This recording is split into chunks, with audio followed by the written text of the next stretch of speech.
Assalamualaikum warahmatullahi wabarakatuh. Kami dari kelompok yang berjudulkan Sistem Antrian Kendaraan di SPBU akan mempresentasikan hasil uh, proyek kami. Saya sendiri Robi Izan Permana, kemudian teman Saya Adra Herlian. Saya Ahmad Zaki. Baik, langsung saja kami akan mempresentasikan. Oke, lanjut. Yang pertama adalah latar belakang. Penggunaan sistem antrian sangat penting untuk mengatur keteraturan layanan publik seperti SPBU, memastikan pelayanan yang adil dan terstruktur.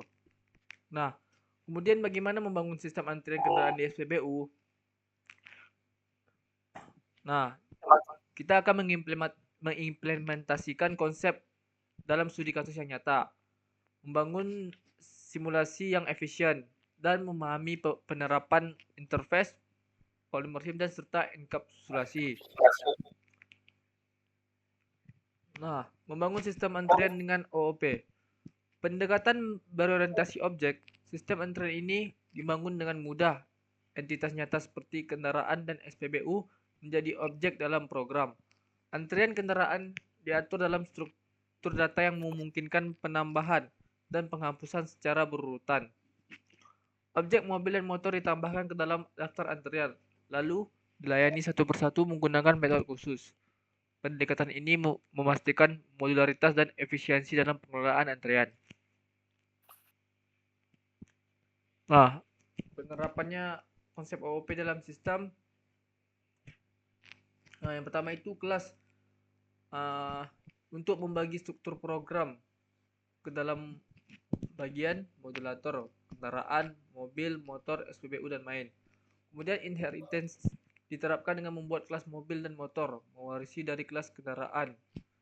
Kemudian enkapsulasi atribut seperti plat motor dan kapasitas tangki bersifat privat, hanya dapat diakses melalui metode menjamin keamanan data. Kemudian konstruktor digunakan untuk menginisiasi setiap objek kendaraan saat dibuat, memastikan setiap kendaraan memiliki data unik. Selanjutnya akan dijelaskan oleh teman saya.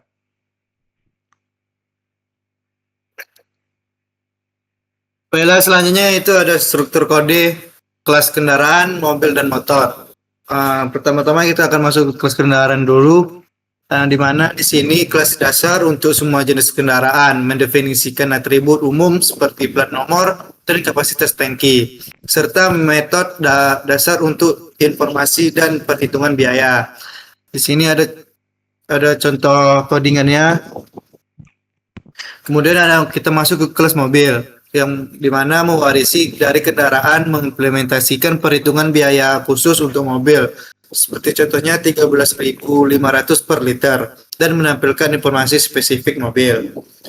Dan selanjutnya ada kelas motor, juga mewarisi dari kendaraan dengan perhitungan biaya yang disesuaikan untuk motor 12.000 per liter, dan tampilan informasi khusus motor. Di sini juga ada codingannya.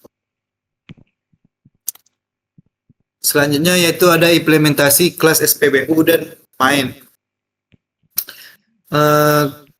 Yang pertama itu kelas SPBU, yang dimana merepresentasikan sistem antrian menggunakan array untuk menyimpan kendaraan, memiliki konstruktor untuk inisialisasi kapasitas, serta metode untuk menambah dan melayani antrian. Logika sirkular diterapkan untuk efisiensi pengelolaan antrian. Kemudian ada yang kedua yaitu metode atau tambah antrian. Menambahkan kendaraan ke antrian jika tidak penuh, dan memperbarui posisi belakang dan ukuran antrian, memberikan konfirmasi masuk antrian. Kemudian yang ketiga yaitu ada metode layani antrian. Melayani kendaraan dari depan antrian jika tidak kosong, memperbarui posisi depan dan ukuran antrian, menampilkan informasi kendaraan yang dilayani. Lanjut lagi. Kemudian implementasi kelas SPBU dan main. Kelas main berfungsi sebagai titik masuk program. Objek SPBU menambahkan berbagai jenis kendaraan ke antrian dan memanggil metode untuk melayani antrian dan mensimulasikan operasi SPBU. Next. Penanganan berbagai jenis kendaraan.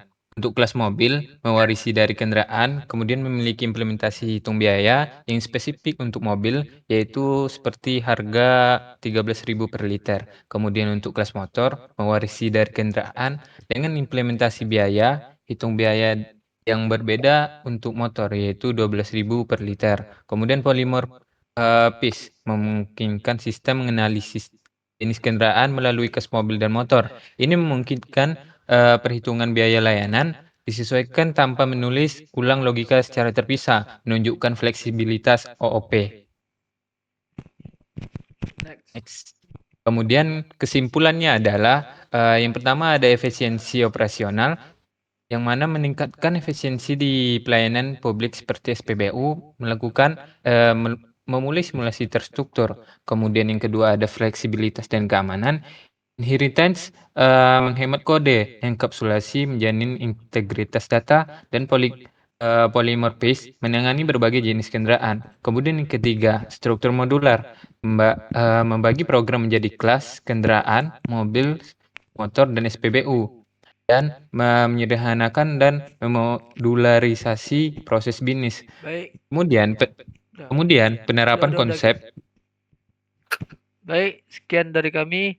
Assalamualaikum warahmatullahi wabarakatuh. Waalaikumsalam.